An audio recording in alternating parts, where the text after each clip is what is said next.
Негизинен бүгүн ынтымакта дагы шанстар аябай көп эле болду. Султан мындан дагы күчтүү го дейм. Ат эмес, баланын күчү менен кармады ортонучу. Могу бөлүнүү жагы аябай жакпайт да бизгечи. Мен достуктун биринчи оюнунда ошону байкагам да.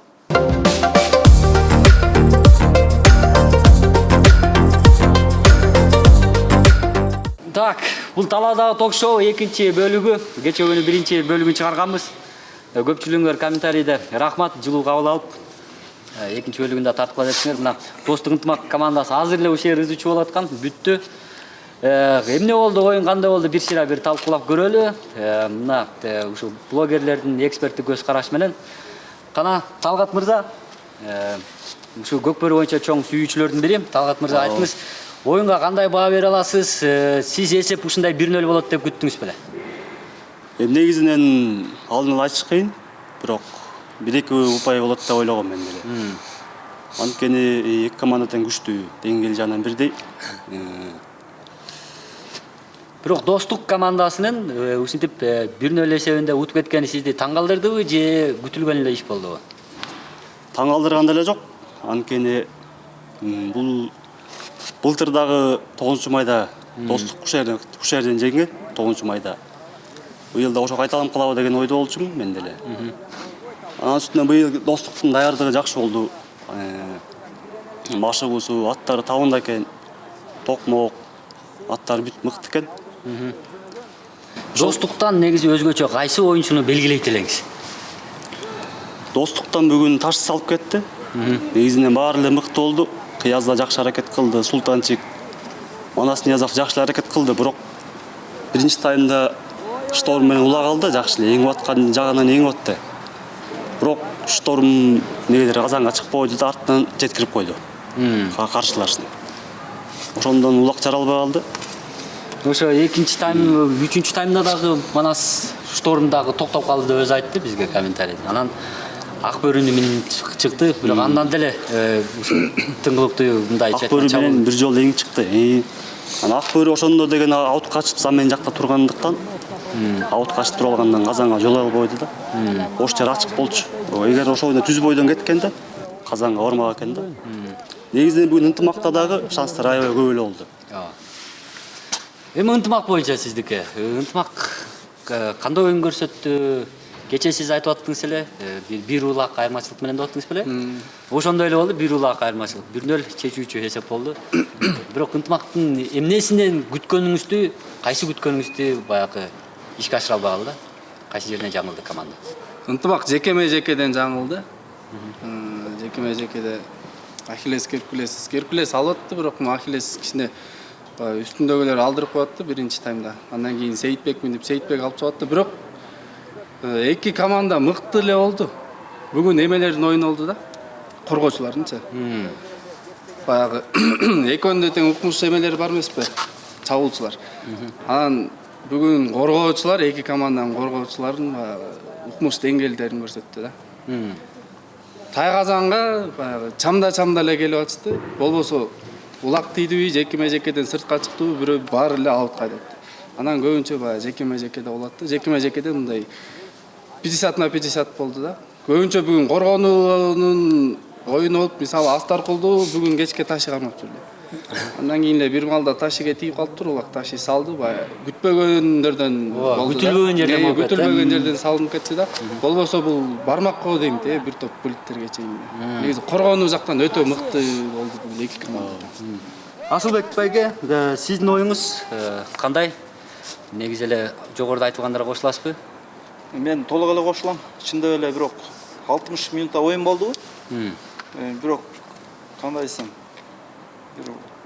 мен оюмча бир 5 саатка тете оюн болуп кетти да. Ушундай бул жакта көрөрмандар дагы бир баары толкунданып ушундай бир аябай кызыгандуулук менен көрүштү. Бул жерде мен аябай баалаган, Көкбөрү дагы бир өзгөчө бир ыкмаан ачты да. Бул деген Элеман айтканга кошулам мен, бул коргонуу ыкмасы да. Бул жерде баары эле чабуулчуларды баары мыкты, тигиники да, мунуку да мыкты.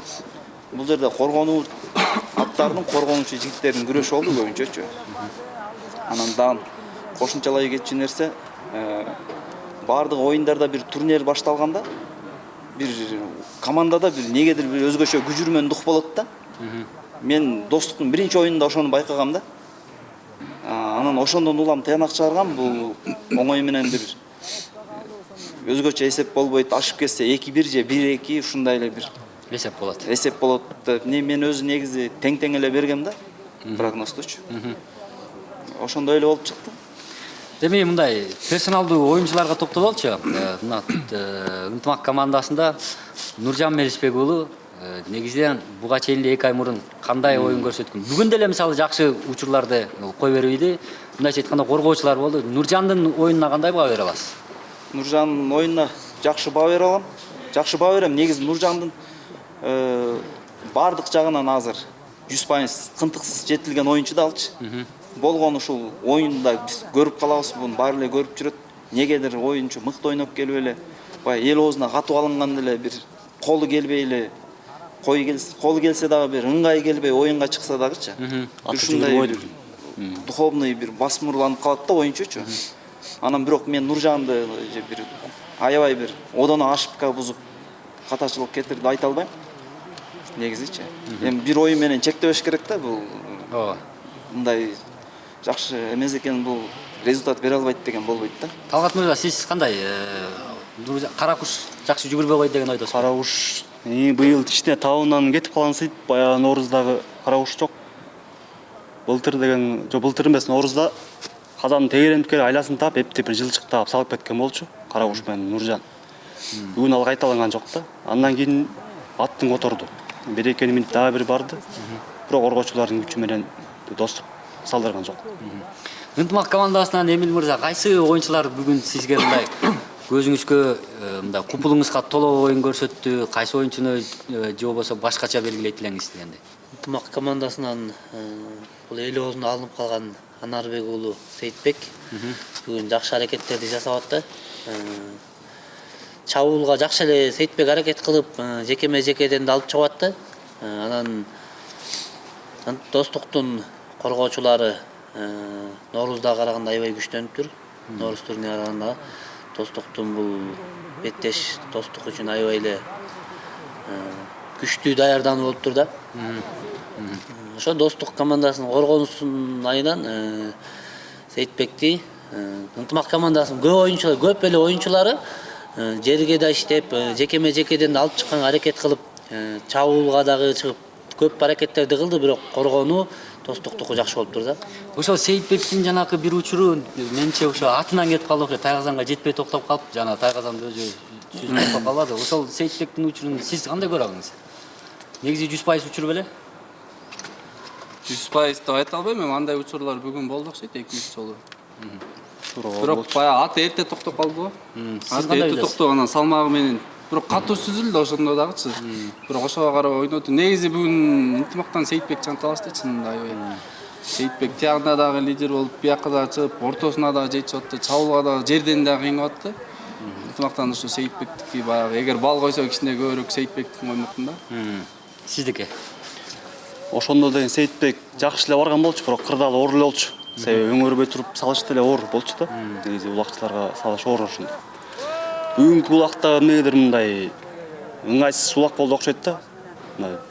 Салмагы 35 кг. Салмагы деле ошондой экен, бирок эмнегедир оюнда ошондой болот да. Кээде улактар аябай нык болуп, тоолок болуп, колго кармалбайт жакшычы, бош жерлерчи. Анан бүгүн кол тайып кетти окшойт да анын үстүндөчү. Анан сер айткан, Элеман айткандай деле торнадо менен барган, эртерээк токтоп койду. Сейитбек өзү да кичине шашып койду окшойт да, мен жеке оюм. Асылбек байке, достуктун ортодогу аты бул ошо эле Көкбет жана Арча Тор, булар бүгүн мисалы үчүн эми кандай баа берет элеңиз оюндарына, ортодогу аттарына? Достук ортодо кандай болду? Достук мен жеке көз карашым боюнча ат эмес, баланын күчү менен кармады ортонучу. Чын-чынына келгенде. Айбек менен Эрсултан. Айбек Эрсултан көбүрөөк Айбек кармады да. Себеби 70% орто кошол чыкты. Анан Көкбеттин негизи алып көп жерди алып койгондо Ахиллес делечи. Былтыркы турнирде дагы ушул Айбек Темирбаев анда дагы ушул көк беттин жабыстыгынан көп эңип, анан өзүнүн кара күчүнө салып аябай көп иштеген да. Анан арча тору боюнча арча тору бир аз жашырагат экен, бирок дымагы бар да тынч. Кудай буйрса бул ушул деңгээлде кетсе бир 1,5 жыл, 2 жылда жакшы бир табына келип ушуларга атандаш ат болуп калчудай да.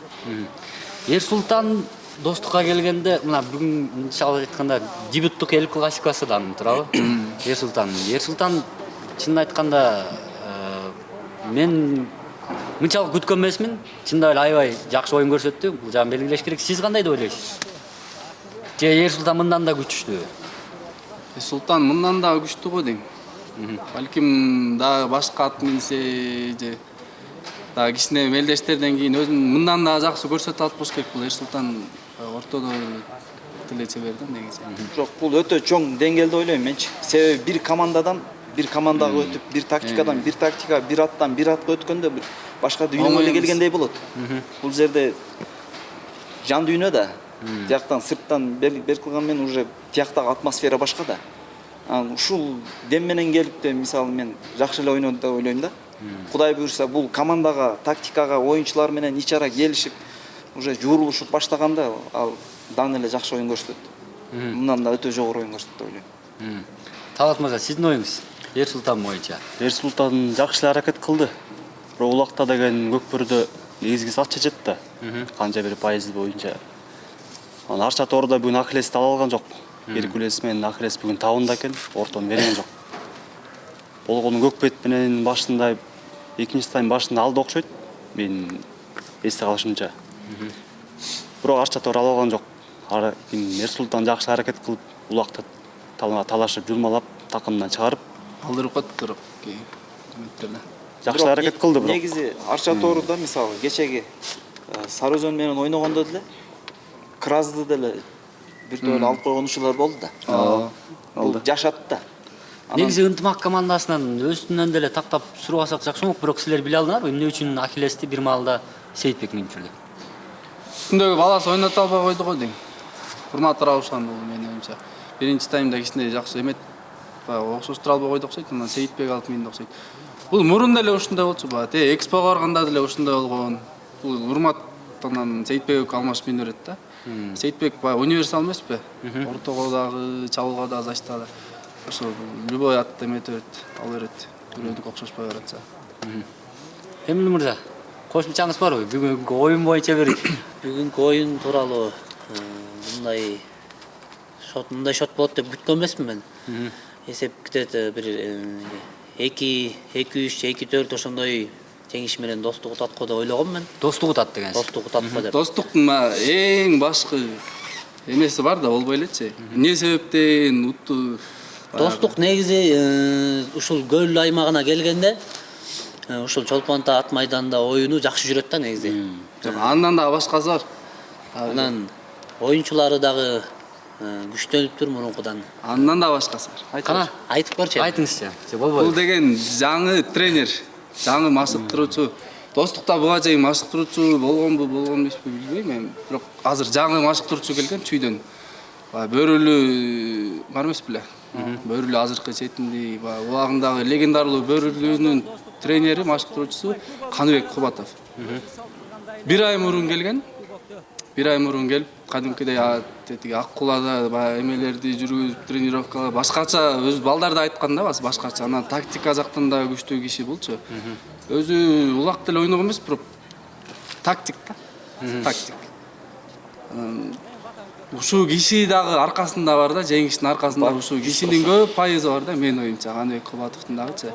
Болбой эле тренер дагы могу жерде кадимкидей эле шахмат ойношту го дейм бүгүн болбосо. Бир топ эле улактар кирмек да. Кадимкидей эле шахмат ойноп, коргонуу бөлүгүн караштырып, анан заменаларды туура кылып. Баягыдай эмес да, мисалы сен чык, мен кир, абы бол эле, ызычуу боло берчү эле. Азыр андай эмес мындай. Дисциплинаны тарс, сен чык, сен мындай. Бул чыкпайсыз, жок кое тур, бул чыксын анан шашпа деп. Бүт контролдоп турду да, байкадым. Бир нерсени даана бамдай алдым азыр. Могул мындан кийин бул көкбөрүдө дагы бир кичине болсо да ачылыш болду да. Бул жерде айлама, ыкма деген бул жерде тренерлердин дагы оюн болуп калды да булчу. Тигилер Ноорузда жеңилгенден кийин эле биз бир жума өтпөй эле угуп калдык да. Каныбек Кубатов келиптир депчи. Каныбек Кубатов деген көчмөндөрдө тренер болгон дагы, туурабы? 2016 көчмөндөрдө тренер, Кыргызстан курама командадан алып чыккан. Биз ошондо эле ойлогонбуз, бул жолу уже Кудай буйрса достук 9-майда бир өзгөчө оюн көрө алат экенбиз депчи. Бир ачык, бир ачылыштар, бир чыңалуулар, бир ачылыштар болот деп ойлогонбуз. Так эле ошондой болду буйрсачы. Негизи мисалы бир суроо берейинчи ошо. Эгерде эсеп 0-0 болуп калса, кошумча мүнөттө эмне болот эле оюн? 0-0 болмок кошумча мүнөттө деле. Андан ары булиттен чечилмек. Булиттен уже лотерея болмок да ал жагы. Демек, бул эки команданын деңгээли бүгүнкү күндө тептең экен деп эле айтабыз, туурабы? Эки команданын күчү бирдей эле экен. Баягы достук эми бир эле бойка дебей калды да. Эмичи? Кадимкидей башка нерселерге да көздөр ачылып баштады. Баягы тренерлер болуп, жаңы адам. Эмил мырза, кайсын айтайын дедиңиз? Экөөнүн күчү тең анан? Экөөнүн күчү бирдей, эми көкбөрүчүлөргө ийгилик каалайбыз. Бойдо кырсыктан сырткары болуп эле кыргыз көкбөрүсүн өнүктүрүп, ушундай оюндарды жаратып жүрө берсин. Мен бир нерсени сурабай калыптым, ошону сурабай. Кечээ күнү эки Сары Өзөн командасы 3-орунга ойноп атканда ушул жактагы элдерди, ипподромдо отурган элди. Мынтип эле санап койсоң боло турган болчу да. Бүгүн эртең менен дагы Көлтөр менен Кара Буруу ойноп атканда эл бир топ эле болчу. Бирок саат 3-тө эмне болуп кеткен билбей калдык. Ушу ипподром 50% толуп кетти да. Эмне болуп кетти деген. Бишкектен ошончо келе калды, жергиликтүүлөр тартылды. Бишкектен укмуш элдер келиптир. Автобустар менен талас канча укмуш көп машинелер менен автобустар жазып алып талас, аркасында Кара Бура көптөгөн машинелер келди. Бишкектен дагы баягы достуктун эмелери келди, ошолса Көрмандары. бул сонун көрүнүш болду да. Аябай сонун көрүнүш болду. Алыссыңбы, жакынсыңбы бүт эле Бишкекте отура бербей, биякта да финалда толтуруп коюшту. Былтыр дагы ушундай эле болгон. Былтыр деле ушундай көрүнүш болгон, бирок быйыл мындан дагы көбүрөөк болду. Жана могу жердин баары машина болчу, азыр бүт кетти ошолор. Бишкекти көстү. Сонун көрмандар сизди таң калтырды? Көрмандар таң калтырды. Мен деле бир чети баа бердим. Алыстан бери ушундай көрмандык кылып, колдоп сүрөп, бул деле өзүнчө демин күч берет да, көрмандык колдоо деле. Бир чет таң калдым, баа бердим. Достуктан да келиптир, жергиликтүү да биякта көп болду. Жылдан жылга көкбөрүү элди кызыктырып келди. Жергиликтүүлөр да көп келди мында. Алыстан бери келгендер да бар экен. Акыркы суроо Асылбек байке жанагы эле ошо көрмандар боюнча теманын уландысы. Негизи көрмандардын колдоп аткан бул чек эмес болсо керек. Дагы бир 2-3 жылдын ичинде же 5 жылдын ичинде кандай элестетип атасыз? Бул баягы ырдап жанагындай фан клубтар катуу өнүгөт болушу керек. Катуу өнүгөт деп мен терең ишенем. Себеби биз былтыркы көкбөрү менен быйылкы көкбөрүнүн айырмасы бар да. Көрмандардын көкбөрүнүн өнүгүүсүндө чоң айырма бар. Себеби деген бул деген биздин баягы руханий дөөлөтүбүз да, жан дүйнөбүзгө байланыштуу нерсе болгон үчүн аябай көрмандар ушунчалык бат келип атат да. Бул дагы өтө жакшы, командаларына келип эле калбастан колдоо көрсөткөндөр дагы толтура да Көмскөдөчү. Бул эң жакшы, анан бир нерсени айтпай кеттирим да. Көкбөрүдө азыр ушул мисалы 9-май турнири жыйынтыкталганда мисалы кээ бирлерден ар кандай сөздөрдү угуп каласың да, тиги күчтүү, бул күчтүү, анан тиги жаман, бул жаман деген эмес да булчу. Ошондой сөздөрдү угуп калгандачы. Негизи ушундай татыктуу командар болгон үчүн дагы жогоруда турган тренерлер, көкбөрүнүн үстүндө жүргөн кишилер дагы ойлоно баштады да ужечи. Биз дагы изилденишибиз керек экен депчи. Бул деген өтө сонун да. Мисалы кече Сары Өзөн Расбет менен Сары Өзөнүн оюну 3-1 эсеп деген кандай чыңалуу оюн да. Бүгүнкү эсеп, значит, мурунку тактикаларды пайдаланбастан, аттарга ортого эле байлап койбостон эми дагы бир башка айламаларды издейт деп ойлойм да мен. Ушул жерден анда күйөрмандарга кайрылуу жасап коелу, Күйөрмандарга аябай кайрылгым келип атты да. Мен жана прямой тарттым, анан кичине постторду чыгарып аттым. Көкбөрү KG 140 000 киши, анан ар кандай кишилер бар да. Могу бөлүнүү жагы аябай жакпайт да бизгечи. Мисалы блогерлер жүрөбүз, могу жакта жетип албайбыз. Жана улакчылар деле жүрдү, чогуу эле. Анан күйөрмандар отуруп эле жазып берет, бөлүнүп берет. Негизи анткен туура эмес, ушу күйөрмандарга кайрылып кетет элем, бөлүнбөш керек. Бүгүн бир команда утту, ал команда экинчи команданын кемсинтип атат. Мисалы, эртең бир команда утат, утулганды кемсинтет. Ушинтип эле жүрө берет монтип элечи. Бир жылда 3 команда утса 3-өн уткандары тигини кемсинтип берет да. Ушундайды коюш керек негизи. Баягы комментарийдин алдында анчалык провокационный нерселерди жазбай эле коюшса, анткени ошол бирөө бирдемке жазып койсо ылдый жагы уже согуш болуп кетип атат кадимкидейчи. Андайга барышпас. Негизи түшүнгөндөр да бар, спортту түшүнбөгөндөр да бар. Анан көрө аласыздар. негизи бир четте атаандаштык болгон. Бул оюнду команданы күчтөп турат. Бирок жалпы кыргыз экенибизди унутпай, Кыргызстан экенибизди унутпай, Чеги менен болсо. чеги менен бөлүнүү эмес жарандык. Бул кандай бир көрмандык бөлүнүү болсун, бирок Облус аралык болбосо. Облус аралык. Ошол анда ушундай нота менен биз дагы жыйынтыктайлы. Ушундай позитивдүү нотада дейбизби же сиздерге кайрылуу мененби биз жыйынтыктайбыз анда берүүбүздү. Бул талаадагы ток-шоу болду. Жанымдагы адамдарды эфирдин аягында болсо да бир сыйра тааныштырып коем. Бул Элеман деген Инстаграмдагы Көкбөрү Кейжи барагынын админи. Талгат Соодокеев деген YouTube'да Талгат Соодокеев деп эле издесеңер, абдан көп көкбөрү тууралуу видеолору бар. Бул мындай көкбөрүнүн сыртынан билген эле бала эмес. Эмил деген мырза бул Ысык көлдөгү Толкун жана ошондой эле көлдөр командалар деги эле Ысык көлдүн ушу көкбөрү боюнча баракчалардын админи деп айтсак болот. Жана ошондой эле Асылбек мырза бул болсо көкбөрү КГЗ, ушундайбы? Көкбөрү КГЗ деп көбүнчө жанагы видеолорду кооз музыкалар менен шөкөттөгөн баракчаны билет болушуңар керек. Инстаграм дал ошонун админи мына ушул Асылбек мырза. Мен болсо Самат Жумакадыров, мен Азаттыктын кабарчысы болом, спорт кабарчысы.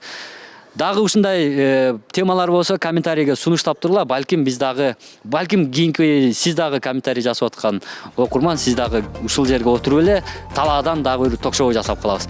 Жакшы тургула.